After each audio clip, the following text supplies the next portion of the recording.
நான் உங்களோட ரூபஸ்ரீங்க. ஆனா நடுவுல நான் ரொம்ப வெயிட் கெயின் ஆயிட்டேங்க. அதுக்கு ரீசன் தமிழ், தெலுங்கு, மலையாளம்னு நான் நிறைய சீரியல்ஸ் நடிச்சிட்டு இருந்தேங்க. ஒவ்வொரு நாளும் ஒவ்வொரு ஊருங்க.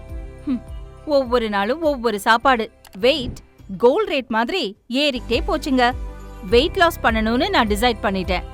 அதுக்கு ரொட்டீன் ஒர்க் அவுட், டயட்டோட சேர்த்து ஒரு எக்ஸ்ட்ரா சப்போர்ட்டா நான் சூஸ் பண்ணது கலர்ஸ். கலர்ஸ்ல நல்லா சாப்பிட சொன்னாங்க, டைமுக்கு தூங்க சொன்னாங்க. எனக்கு பேக்கேஜ் கஸ்டமைஸ் பண்ணி இண்டிவிஜுவலா கேர் எடுத்துக்கிட்டாங்க. இப்போ 13 kgs வெயிட் லாஸ் பண்ணிருக்கேங்க. வெயிட் மட்டும் இல்லைங்க, தைராய்டு, பிபி கூட கண்ட்ரோல் ஆயிடுச்சு. நான் அதுக்கான டேப்லெட்ஸை கூட ஸ்டாப் பண்ணிட்டேன். நீங்களும் ஹெல்தியான லைஃப் வேணும்னு நினைக்கிறீங்களா? Join Colors. Join Colors today.